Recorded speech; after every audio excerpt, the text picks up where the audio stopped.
Broadcasting from the business capital of the world, this is the Podcast Business News Network. Hello, everybody, and welcome to the show. I am Ross Marasso with my guest today, Mary Shurtleff, who is actually a returning guest, and our conversations so far have been very fascinating. She is a spiritual coach, an author, motivational speaker, hypnotherapist, Feng Shui expert. What don't you do, Mary? Welcome back to the show. Oh, gosh. You know what? You don't even want to know. I don't even know what I don't do. You know I what? want I've to been say real studying quick, for though, so that long. we can find you at maryshurtleff.com, right? Which is Right. just And Mary, SHURLTLEFF.com. as in Fred. Yeah. Now, but right before we started the show, and with sort of this affinity you have for I'll call it the beyond, you were talking about intuition and how we can use it, and if we don't have it, that stuff. So tell me, when you start talking about intuition, what does that mean to you, and how important is it for us to have good intuition? Well, intuition is that gut instinct that tells you something's wrong. It's our sense of fear, so to speak, but it's also our sense of just a knowing that's inside of us that we've learned to shut down, either from, children are very intuitive.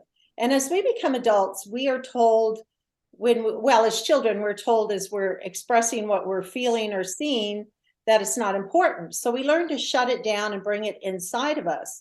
Then as adults, we still have these body hits that come forth in the way of anxiety or depression or something, and we don't know where they're coming from. And a lot of times it's just straight intuition, not following our own path, but following somebody else's.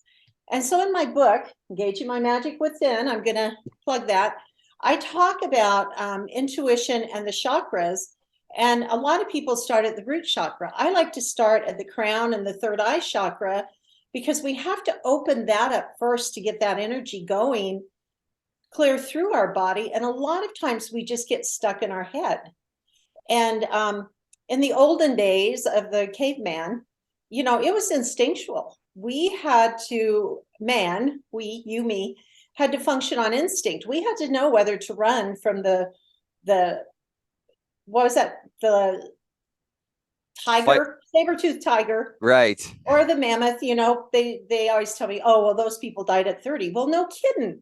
They had to outrun dinosaurs and whoever. They were the lowest on the food chain. So anyway, then they operated totally on instinct, fear and knowing what needed to come next. They lived with the seasons. They lived with animal or food supplies. And so as we progressed as humans, then we became more intellectual. And they actually saw it on the caveman walls when they started drawing the food on the wall, like the hunts and things, documenting what they did. They actually saw the evolution of man through these hieroglyphics. And so anyway, as we come to where we are today, fast forward to the modern world, think about how much stimuli we have coming at us. You just even look at a book and all when I hold this up, your mind is seeing every letter on that page, but can it even begin to process it? And so we also have the outside world then that's coming at us. And now we've been given the smartphone. And instead of setting out in nature, getting in touch with these senses again, sight, smell, taste, hearing, and feeling, we're just shutting down and going into the smartphone, and we're letting it direct our being. And so with this book, I wrote this book hoping that people would get back in touch with that intuition and that part of their instinct of who they are, that they can start guiding their own path and guiding who they are instead of who the media tells us to be, or our parents or husband, wife, whoever. Any of that make sense? It does, and I wonder, when we talk about intuition, how do we separate? Because I've run into in my time, I am I have a large appetite for risk. That's me. Mhm, Okay. And a lot of mhm. people are risk averse. And when I hear people say, oh, I got a bad feeling about that, to me, I often wonder, I think that's just because you don't have any experience with it. And so, since your body, your mind can't predict what's going to happen next, your brain is doing you a disservice by telling you to be afraid of it when it could Mhm. be amazing. Right. Uh-huh. So, we have experience and lack of experience is something we can draw on. Oh, I've heard this before 9 times over. Sure. You're that's now someone who's well experienced with something, but how do we sort the difference between experience versus tapping into this, for lack of a better term, superpower you're talking about? Yeah. You know what? The body does not know the difference between fear and excitement. Mm. It all goes into the nervous system the same way. So, as a person, based upon their own experience again, what is the risk? What is that calculated risk? And I always tell people, go in and do your own little meditation. And if you want to, we can do that today and just show you how you can bring these senses in and then really check in with your gut. Oh, is this a bad idea? And you will know, you will physically either get ill or a headache or just that urge to run, that fight and flight freeze thing, that the caveman did. Or you'll be in that excitement mode where it's like, let's go for this, let's do it. And that's where you start listening to the body, because what happens is, say, you being the adrenaline junkie, chances are, if something did happen to you, you probably would be okay with it. You'd probably be like, hey, if it's going to happen, it's going to happen. But then when somebody's in that fear mode, what you just said, mommy said, you can't do this, don't cross the street, then chances are you're going to draw that to you anyway. So it's a good idea to really always check into just letting your body be where it's at in that moment. I always tell people carpe diem, seize the day, seize that moment. I even put it on my arm. I had some bad things happen, and I had to remember to seize the day and not fear. And so I think it comes back to getting into that centering that we were just talking about, out of your head into your body, and figure out, is this an experience that I really, really want? And It's interesting you say this because, and by the way, maybe in my youth, and I did go skydiving once, but it's not the high appetite for physical activities. I have a high appetite for risk in terms of business and social and okay, relationships. Yeah, no hang gliding for me. gambling. Yeah, right, exactly. No gambling, right? If you go to Vegas, they just want you to put your money on the roof of your car and drive away. Oh, Um, yeah, you just walk in and hand it to them, get your free liquor and leave. but something that you mentioned, I think is really critical. It was a distinction I didn't quite have the words for, in that excitement, or AKA good, and Uh-huh. fear, AKA bad, are processed by the body identical. Going back several years with my son, I was trying to get him to a space where he would go on roller coasters because he had friends. And if he was going to stay scared of roller coasters, as much as I try not to lean into toxic masculinity, you're like, hey, like some things are going to be going on and I don't want you to get made fun of. And I told him, sometimes in life things happen and you get nervous and you're thinking, oh no, this is coming up. And I said, you got to work on turning it into, oh yeah.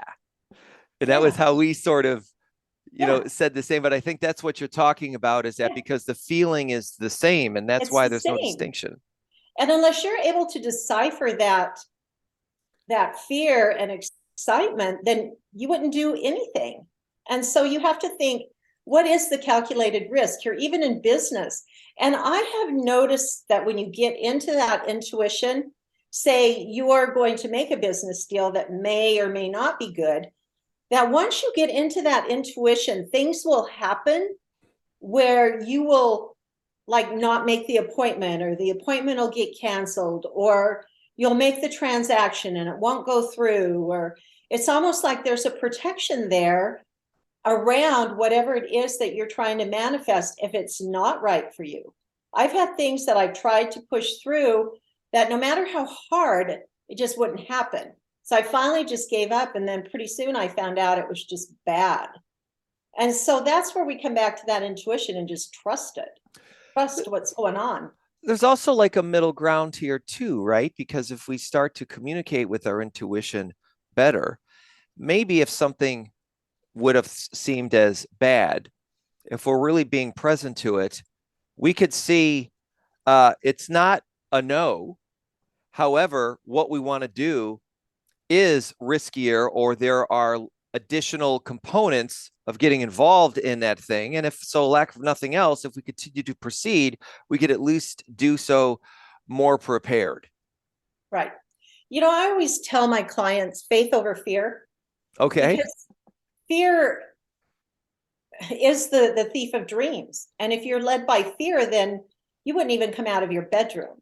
And there is that calculated risk that we can all take where, okay, say you're wanting a business opportunity, you study it, you see, you check it, what's going on here? Or is it just, hey, I just want to do this. It feels right. I want to do it. And I think there is all of those degrees that you have to think about, you have to feel it, you have to even hear it in your head. And in order to do that, these superpowers have to open up and get out of the head, because that's where that fear lives.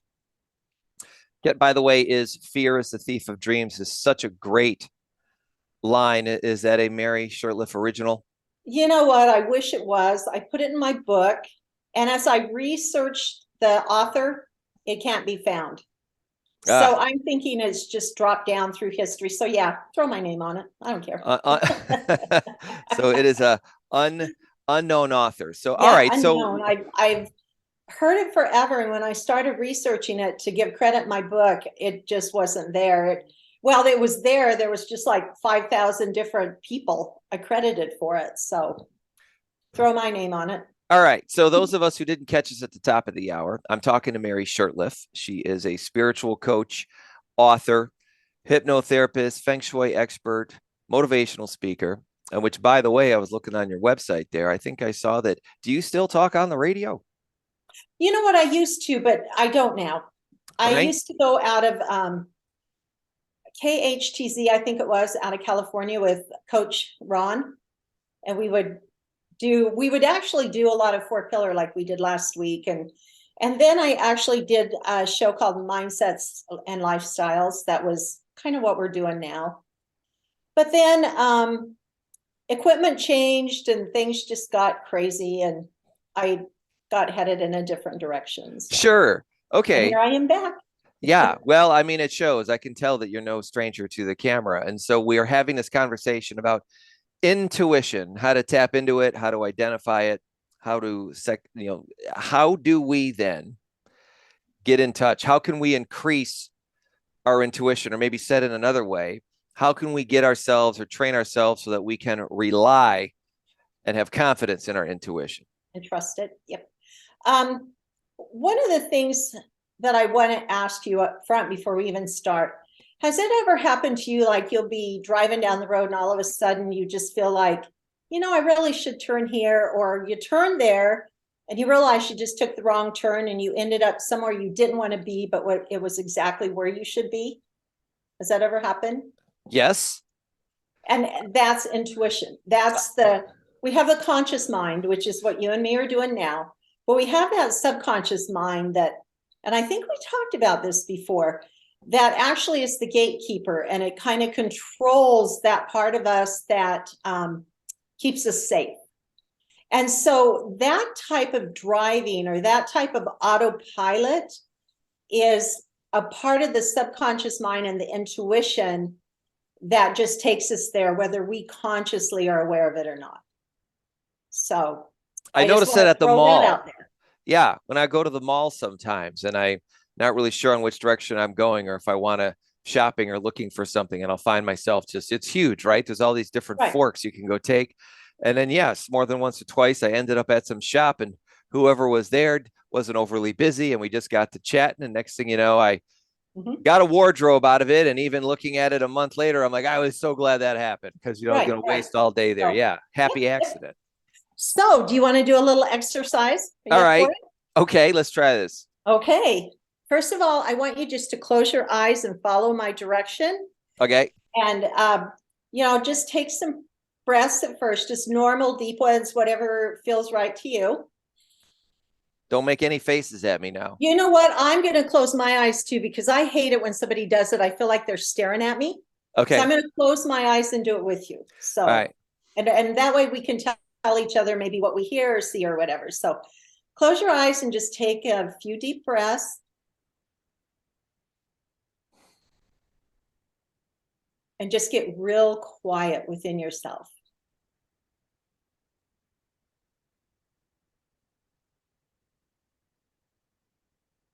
And as you're quiet, what do you hear? And you don't have to tell me. Just listen very carefully to what you hear.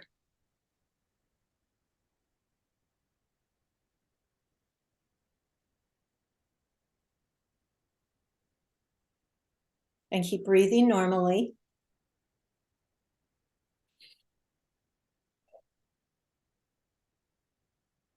And at one point, you might need to take a deep breath and just open up the rest of the body, going on down.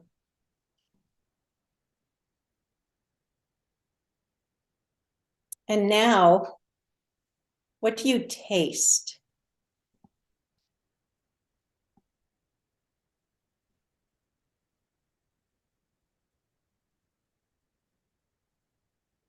It might be your toothpaste. It might be coffee, something that you just drank. It might even be something that you're remembering from last night. And continue breathing and listening.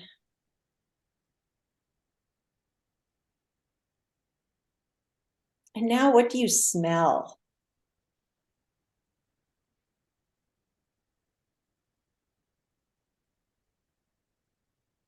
Become very aware of your surroundings and the smell. And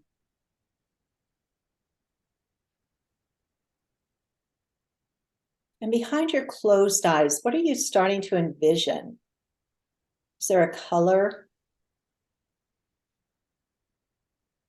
Is it a scenery?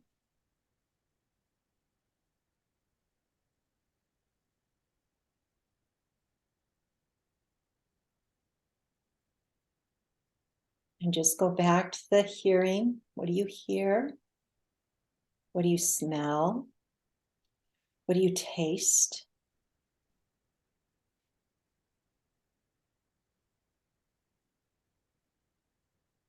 You're encased in your own little world right now. And now you're going to take a deep breath. And you're just going to push it on down through your body. And what do you feel? Can you feel your feet? Your hips, your arms, your legs, your fingers? Your heart, perhaps?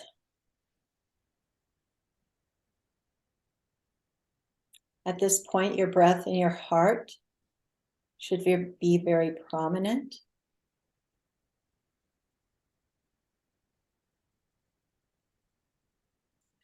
And then bring that energy back up between your eyes, just above your eyebrows.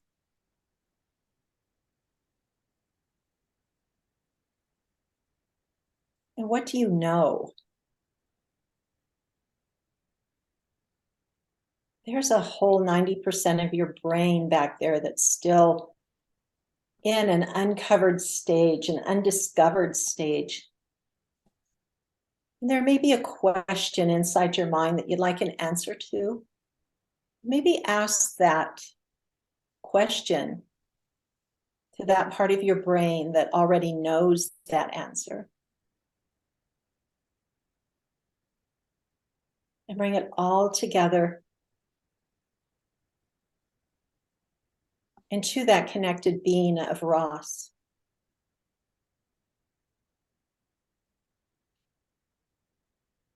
And take some breaths and just breathe it out.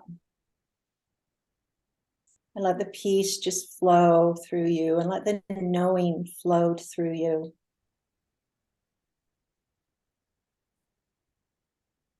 And let the faith flow through you. That there is a part of you that is always all knowing, all feeling, all hearing, all seeing. That was created for one unique purpose on earth. And take another deep breath and just scan your body again. See how it feels, what you hear, what you taste. And give yourself a minute and then go ahead and just open your eyes.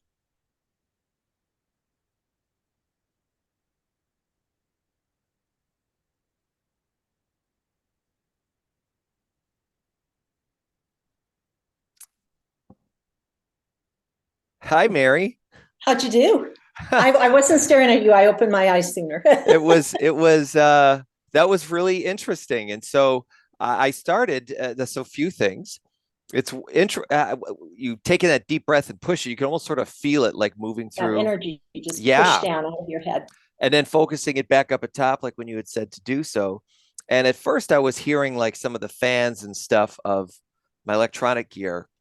Then it actually faded away and I could hear my heart beating.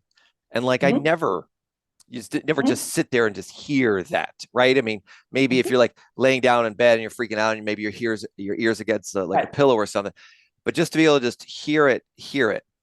And I just sort of had this nothingness of this sort of red/black textured thing moving around my eyelids. But it was interesting because I asked myself a question that I thought I knew what the answer was going to be, which was a negative one.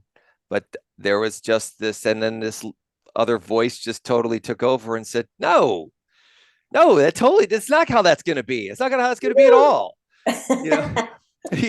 You could do that. And so, yeah, it was because I'm at a space with some business partners of mine. I can talk about the specifics, but we have to make a choice and we're all going to be pot committed. When we use a poker term, we go make this, like we need to be successful. And so we're having that moment or had that moment of like, should we be doing this? And I had been gung-ho the whole time, but then after everyone started talking about it out loud, then I was like, been thinking about it more. And it was good that I did that because no, I don't need to change my mind. We absolutely can do this. We have all of the skills and experience and everything prepped to be able to accomplish what we need to go do. And there's some peace with that. It's all going to work out. Yay. Well, and this is what you need to do every day, because every day we pick up our cell phones and we go on whatever, emails, social media, whatever. And instead of getting into our head, we're into everybody else's heads, whoever's posting or whatever the media is saying.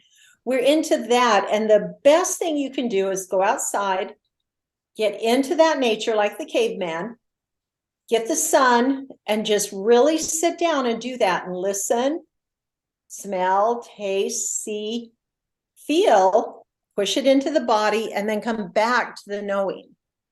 Because all of that will take you exactly where you need to go, which is into that 90% of the brain, the subconscious that we haven't even tapped into. We only use 10% of our brain. What are we doing with the rest of it? We have a whole thing there. And it goes back into the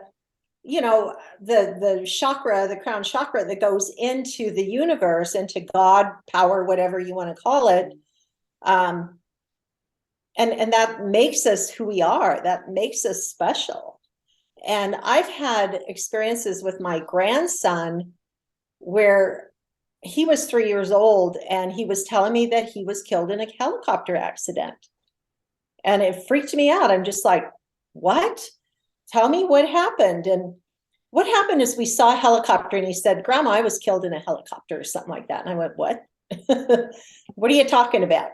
He said, well, and I think what he was telling me, because now he's only 3, he was in the military and they were in a helicopter. And he said there was a great big loud sound and a white light that just shot him up there. And I said, he had details. There? And after that, I really watched him and he was terrified of loud sounds. Even now he's 11. He's scared of loud sounds, like loud sounds will still, like, it's almost like a shell shock. But he remembered those details, but he said it just shot me up there. And I'm like, well, what's up there? He goes, well, I'm like, well, not really, and he was only 3. And so these experiences that I've heard really take me back into this mystical and this mysterious, and make me believe that there is more to us than you and me talking here and this 10% that we experience. So is there a way, we only got a couple minutes left. Our time goes so quickly. Already? I know, right? How do our listeners, how do we start to bring this to the forefront as we're dealing with everybody without sounding like a quack, right? Because when you and I do it, totally normal, but you're like a pro, right? So how do we start to push this into the space so that I can, like using my business partners as an example, to say, hey, have you done your intuition check? These things are important. There's powers there that, I want to take advantage of too. So, start using more of yourself. Yeah. I've been called the dog and pony show so many times, it doesn't even faze me anymore. But I totally understand what you're saying, because we live in this intellectual world as we're living intuitionally. So it's a challenge to convince people or show people how to intertwine the intellect with the intuition. And I think it's learning to live in a world of both without the far out quackery of, oh, just a minute, I have to check in with my whatever. But there's actually scientific proof on this. If anybody wants to Google it, about the 90% of the brain, intuition, all of that. There's a lot of credible information out there that when I first started this, some of it I thought was just, are you kidding me? And I was in and out of the field for a long time until magical things actually started happening to me. And I started really coming out of that place of worrying about whatever everybody thought, and got into where we just were and started listening and realized that there is so much more in this world, and that we are still energy and spiritual beings that are put on this planet to experience not only the gravity in the physical world, but to still maintain that connection. So as we walk on the earth, we become that lightning rod between earth and heaven. And we can listen to what's coming from heaven, but we can also be grounded on earth, that keeps us here, that keeps us intellectually connected. Does that make sense? It does. So it does. I never know, because a lot of this I'm channeling from what I'm hearing, and I never know if it makes sense, because I don't know if I'm getting it right. But I just feel like we're energy, we're spiritual beings, and we're here to interact with each other, connect with each other, and learn whatever it is that we're supposed to learn. The hard stuff, the easy stuff, the love stuff, the financial stuff, the spiritual stuff. But it all comes together. And we talked about my book trilogy, The Connected Being. That's what it is, connecting that mind, body, spirit. Body being the earth, mind, of course, our mind, and then the spirit of the universe, the God, our God, whatever that is. Well, Mary, we need to leave it there for today. Mary Shurtleff. Yeah. Mary, it's like, oh my God, I need a drink. And MaryShurtleff.com, SHURTLEFF. Look her up. I find our conversations here, Mary, fascinating as always. So thank you for being with us. Thank you. And I appreciate you indulging me. Oh, you're welcome back anytime. And to all of our listeners out there, thank you for joining us. I'm Ross Morasso. Until next time. Are you looking for even more of the podcasts and hosts that you love? The Podcast Business News Network is proud to announce that you now have even more ways to listen live. Check out the MyTuner Radio, online radio box, and Simple Radio apps on iOS and Android, or find us online. Search for Business News Network on mytuner-radio.com, or search Podcast Business News Network on streama.com and onlineradiobox.com/US. Take your podcast on the go and don't miss a minute of the action.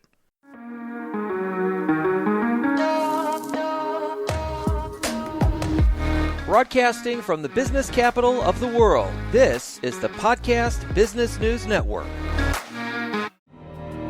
For nearly 2,000 severely injured veterans, everyday life has become filled with barriers. Day-to-day simple tasks can become pretty daunting. I have to carry my chair up 2 flights of steps or have somebody do it for me. What scares me the most is just the falling. When I'm struggling with my house, I think, to have that one great barrier just knocked down, it's crucial. Home for Our Troops is a wonderful nonprofit that builds a mortgage-free, fully adaptive, handicap-accessible house. And there's no catch. It'll be our very first home that we've ever owned. This is a game changer. This is where your life begins again. We need you to join us in completing this important mission. Please visit hfotusa.org and help build homes and rebuild lives. Because of you, everything's going to be okay.